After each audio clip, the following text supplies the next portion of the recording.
You know what the best part about Week 17? No Thursday night games. So I don't have to make a stupid, pointless Thursday night quick pick video every week. Not that I've been doing them lately, but whatever. For Week 17, for January the 1st, 2017. Happy meaningless milestone, ladies and gentlemen. Let's get started. Bills going on the road to face the New York Jets. Buffalo just fired Rex Ryan after losing to the Miami Dolphins. And his brother, obviously. So, yeah, nope. So, yeah, Rex Ryan ran his mouth about how he was going to make the playoffs. If you're going to make promises like that, you got to keep those promises. And he hasn't been doing that. And he hasn't done that in his first 2 years. That's why he lost the job. Did he deserve to lose the job? Yes. Yes, the defense was 1,000 times worse.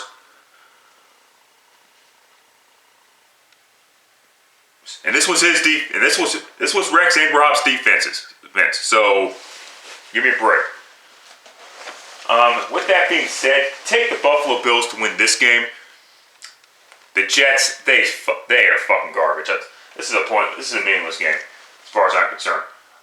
Browns going on the road to face the Steelers. Congrats to the Cleveland Browns. They finally won a game. Their first game in over a fucking year. And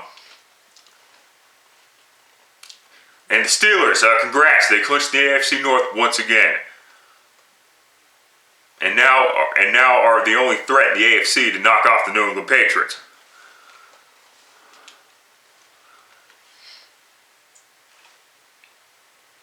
I will say this though about the Browns.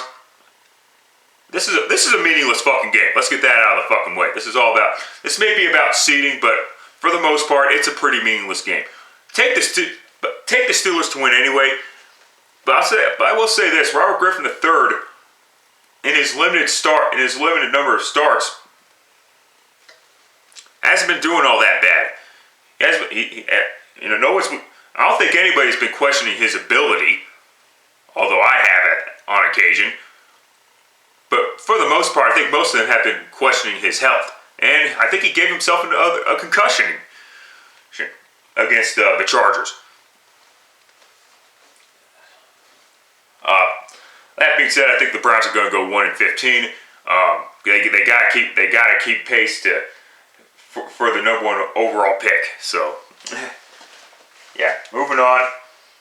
Panthers going on the road to face the Buccaneers. Meaningless game for the Panthers. However, this game still means something for the Buccaneers. Because if Tampa wins and Green Bay loses, and either Green Bay or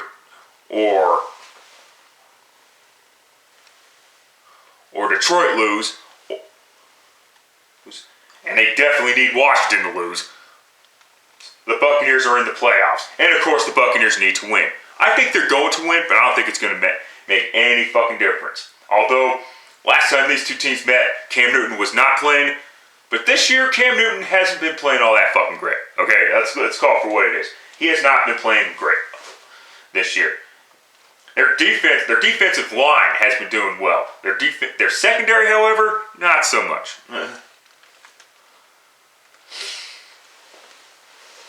Alright, but take the Bucs to win. Moving on. Texans going on the road to face the Tennessee Titans, and Marcus Mariota will not be playing thanks to his broken leg. And this is a meaningless game as well, quite frankly. And meanwhile, the Texans, they're moving forward with Ben Savage, not Brock Osweiler. So when the season ends, which will end in either the wild card round or the divisional round, or maybe even the AFC Championship. Shit. The Texans defense is number one in the league, by the way, and they're doing it without J.J. Watt. So I really gotta give Houston some credit there. They've got got some playmakers. I mean, I was wrong about the Houston Texans. And take the Houston Texans to win this game. It's a meaningless game anyway, so who gives a shit? But the Titans are going to be starting Matt Castle, and we all know how Matt Castle does these days. He sucks. Vikings scratch that. Bears going on the road to face the Minnesota Vikings. What a disappointment! Not really a disappointing season for the Minnesota Vikings. I mean, you kind of had to expect it coming. Had Teddy Bridgewater not gotten injured, of course the Vikings. I'm not even sure the Vikings would have even made the Super Bowl then. But I will say this: when Teddy Bridgewater did go down, these conspiracy theory nut jobs should have used a different numerology or whatever the fuck.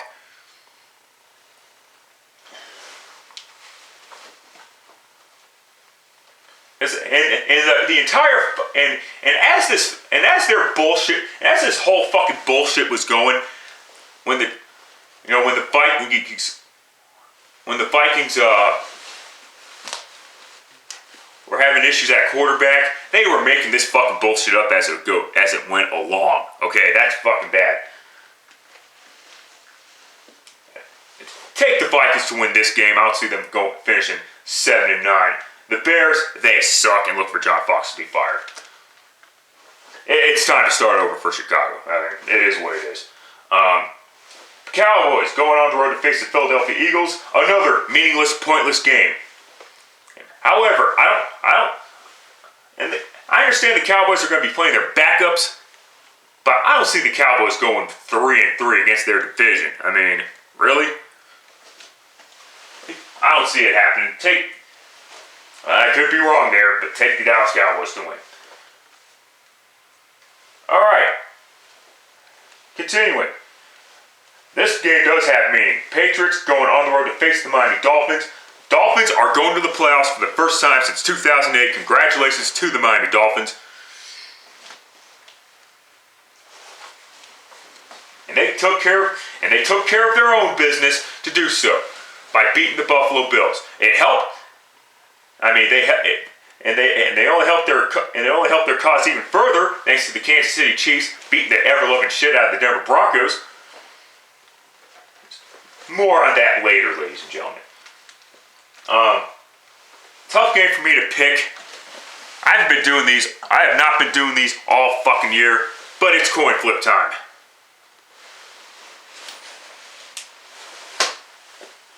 Tails.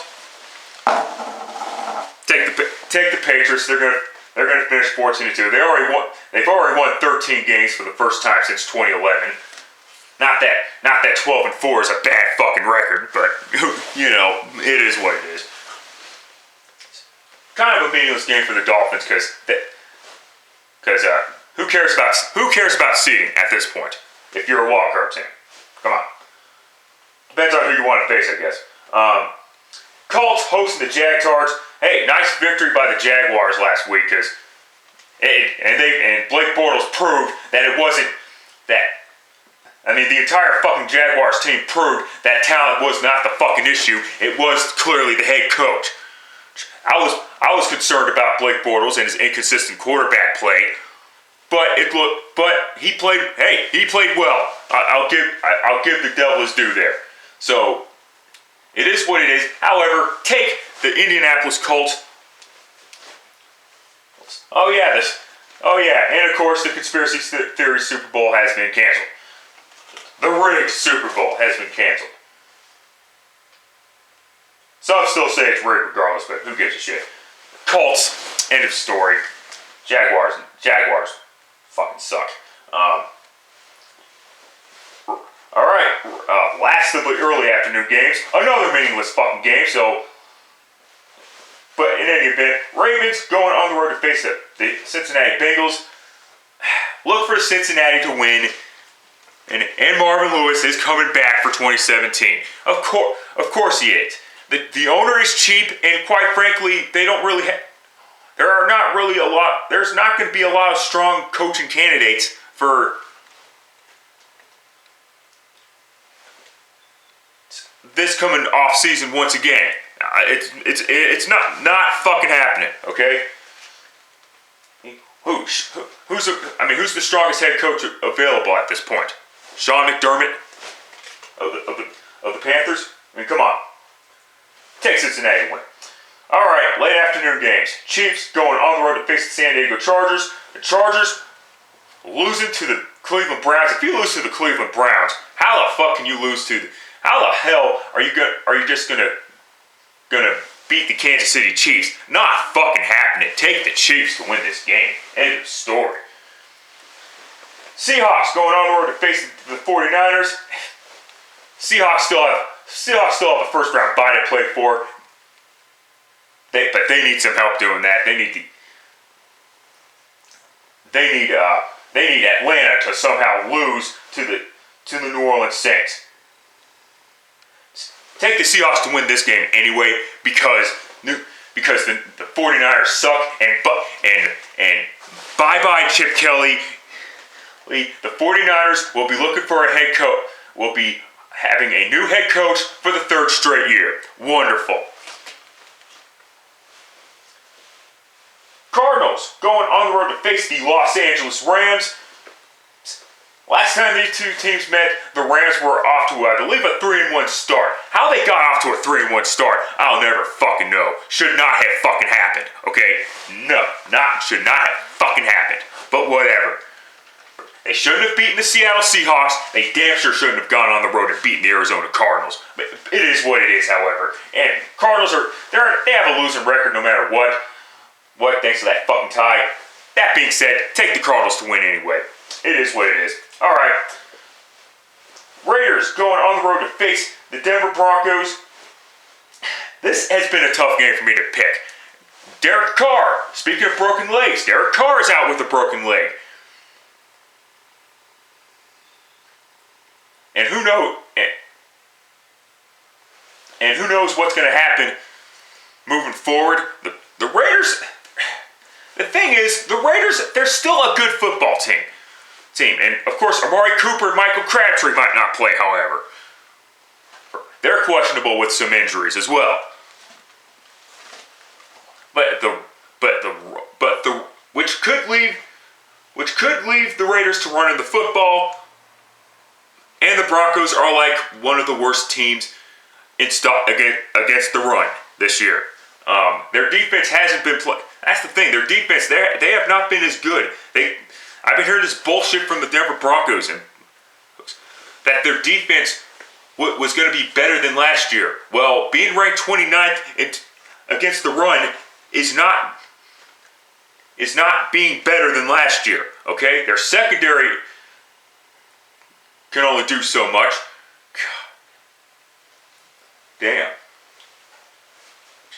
And of course, Denver's out of the playoffs. All I can say, Bronco fans, it was fun while it lasted.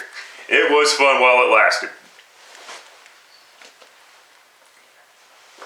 The Raiders, they're going to the playoffs no matter what. If they lose this game, however, and Kansas City wins, the Chiefs take the AFC West. This is a tough game for me to pick. Coin flip time once again.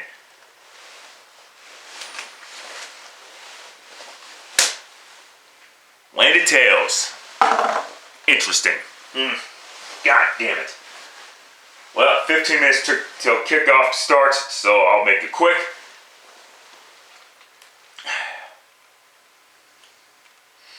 You know what? Expect this pick to be changed, but for now, take the Denver Broncos. I'm not buying this fucking bullshit that the Broncos are going to lose this game on purpose to screw Kansas City out of the playoffs. No, and any true Bronco fan would want to see their team, to see their Broncos end their season on a high note. Okay, I definitely don't care if you're 0-15. I don't care if you're 8-7. I don't care if you're 7-8. I don't care what the record is. You play to win the fucking game. Any Bronco fan that wants to see their Broncos play well and lose, you're not a real Broncos fan. Sorry, does not fucking work that way. Go jump off the Broncos bandwagon and join the Cowboys bandwagon, okay? Fuck out of here. But for now, take the Denver Broncos. If the Broncos do lose this game, it's because the Broncos are just not a good enough football team. That's all I got to say about that. Next up, Falcons hosting the New Orleans Saints. Atlanta still has a first-round bye. Atlanta controls their own fucking destiny, mind you, in clinching a first-round bye. And look for the Atlanta Falcons to win this game. Matt Ryan having an MVP type of season. It helps to have Julio Jones. But still though, give the devil his due. He's been playing fucking great this season. Their defense, their defense could still use some work, but it is what it is. And Matt Ryan's doing it behind a pretty bad offensive line. I gotta make a separate video about the whole Trevor Siemian situation because it's driving me fucking crazy. But it is what it is. Take the Falcons to win. Alright, Redskins hosting the New York Giants. Last time these two teams met, I believe the Giants won. Washington controls their own destiny for the final wild card spot.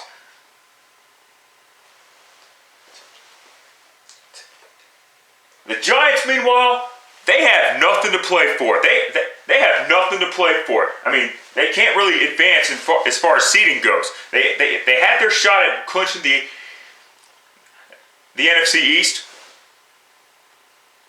before they lost to Philadelphia, of course. And of course, we all know by now they would have lost. They wouldn't have had their chance to win the NFC East today because the Cowboys won last week after kicking the ever-loving shit out of the Detroit Lions. Although it was 21-14 Detroit, but whatever there. And the Giants played like shit against Philadelphia. The only player that showed up was, what a shock, Odell Beckham Jr. But he's overrated, right? Shut the fuck up. Without Odell Beckham Jr., Eli Manning's career would be fucking mediocre at best right now. We wouldn't be talking about him being a good quarterback. And I'm not saying he's a bad quarterback, but he is consistently inconsistent.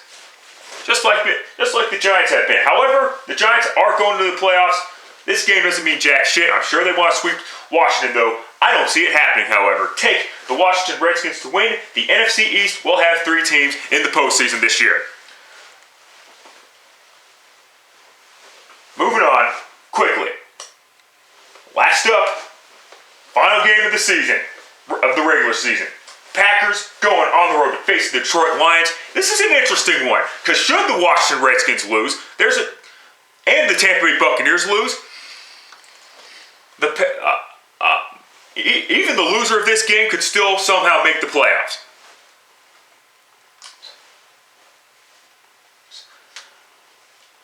However, I really don't think they want to back their way into the playoffs anyway. So they just need to win this game. Period. Winner of this game clinches the. So I'll just keep it simple. Winner of this game clinches the NFC North. Loser of this game is out of the playoffs.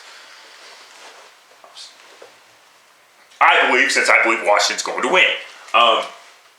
Lions, they got their asses spanked by the Cowboys, of course. And the last time these two teams met, the Packers had an insurmountable lead. I mean, the Lions tried to come back, but it was obviously too little, too late. And I'll tell you what, Aaron Rodgers, he's the master of sound bites, I guess. 2 years ago, RELAX, and this year, he believed this team could run the table. That's just Aaron Rodgers, though. He's just putting the pressure on himself and more importantly, taking the pressure off of his teammates. But he's overrated, right? Shut the fuck up. He's a damn. Oh, his leadership skills are horrible or whatever. Like, what? Shut up. Fucking media can stick ice picks up their fucking asses. This is ridiculous. Man, tough. That being said, this is a tough game for me to pick. The Packers haven't lost since getting their asses kicked by the Washington Redskins. So keep that in mind. Coin flip time, motherfuckers. Tails. And you know what? For now, give me the Green Bay Packers to win this game. It is 7 minutes before kickoff. I got to get this uploaded now. Oh, last year before I go though, it's been interesting. It's been interesting since I've started making videos on YouTube. When I first started in 2012, week 17, I finished 14-2. And still my best record, and still my best week to date. 2013, I went 12-4. 2014, I went 10-6. Last year, 2015, my worst season ever picking games, period. But then again, I suck at picking games anyway, so who cares, right? But I went 8-8 in 2015. So this year, let's go for 26. Let's go for 6-10 in 2016. Till next time, later, fuckers.